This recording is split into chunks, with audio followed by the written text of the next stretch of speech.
Alright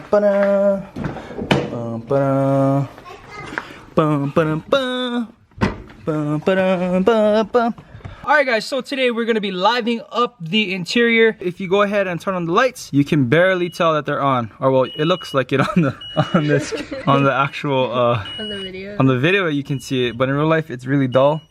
Same goes for the LEDs behind here. So what we're going to be doing today is we're going to go ahead and install some LEDs in the cluster as well as the AC control unit here.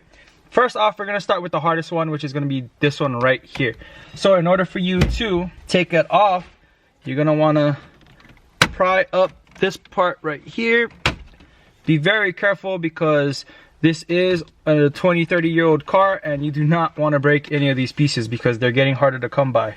This car is in really good condition. No dash cracks, no cracked interior. Everything is put together. So we do not want to break anything here. We're gonna go ahead and be as careful as possible and take all this apart. What is she doing? What? Sit down. What is she doing?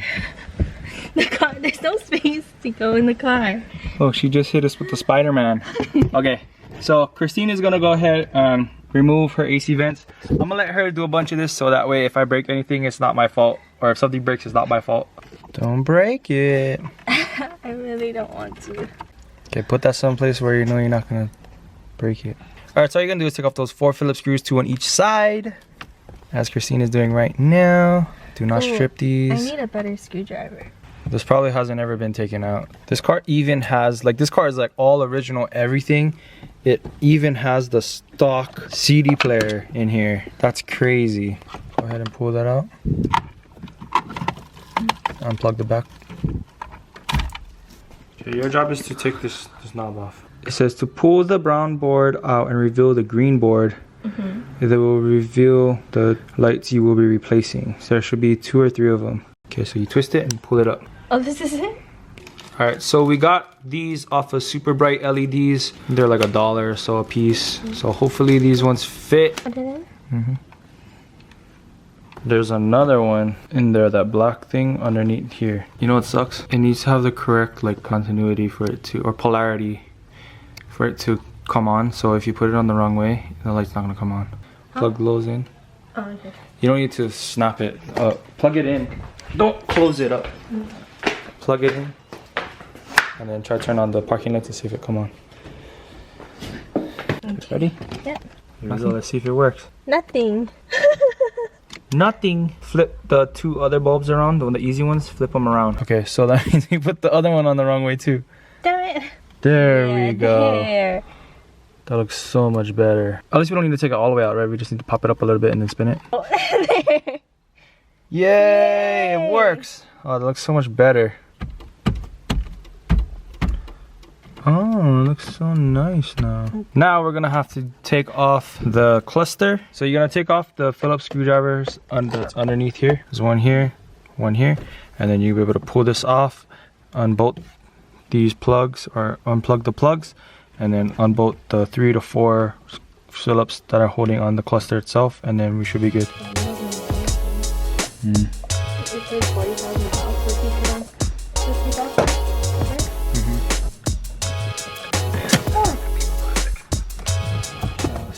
For your main bulbs, it's gonna be these 3 right here. Okay.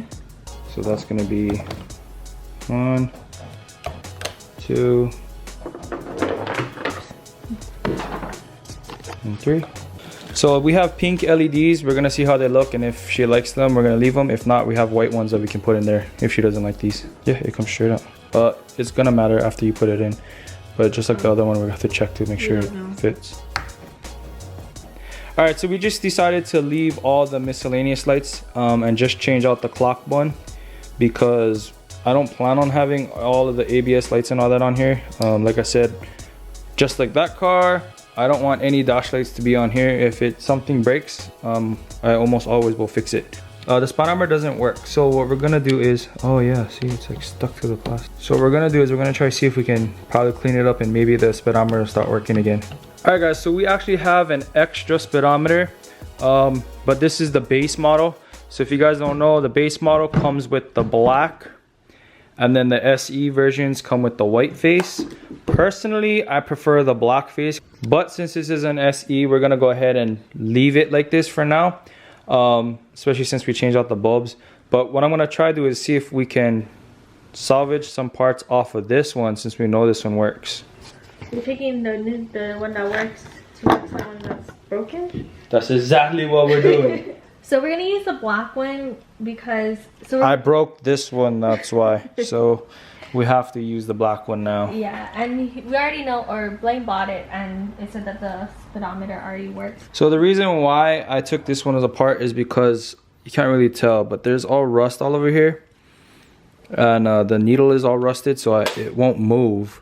So that's why this one wasn't working. So when I tried to play with the needle, I accidentally pulled it all the way out and I broke it. So we have to use the black one. So it's a good thing we had a spare one. It's not an SE one, but me and Christine, we prefer the black face anyway on the gauge.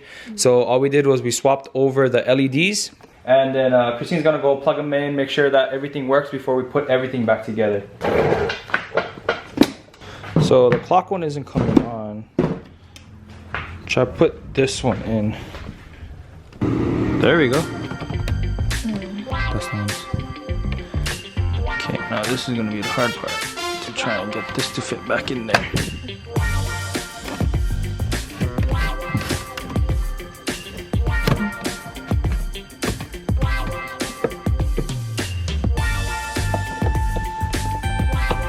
Alright guys, so we are taking the car for a spin right now, just to double check, make sure everything works.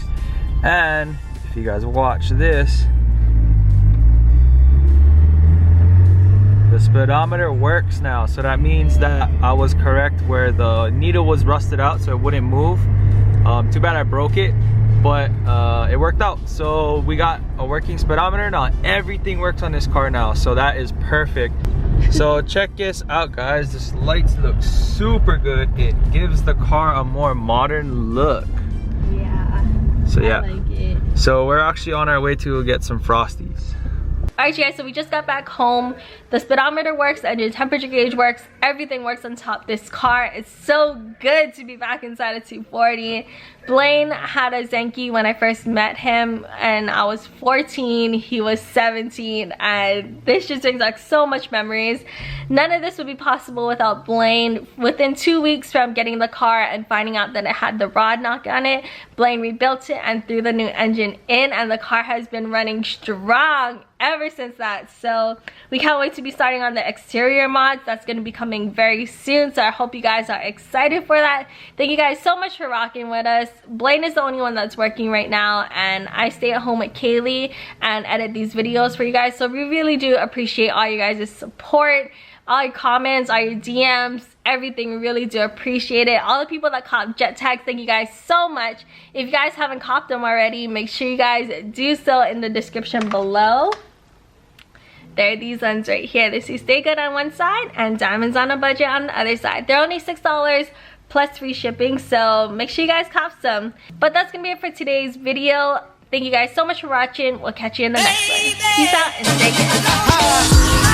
good.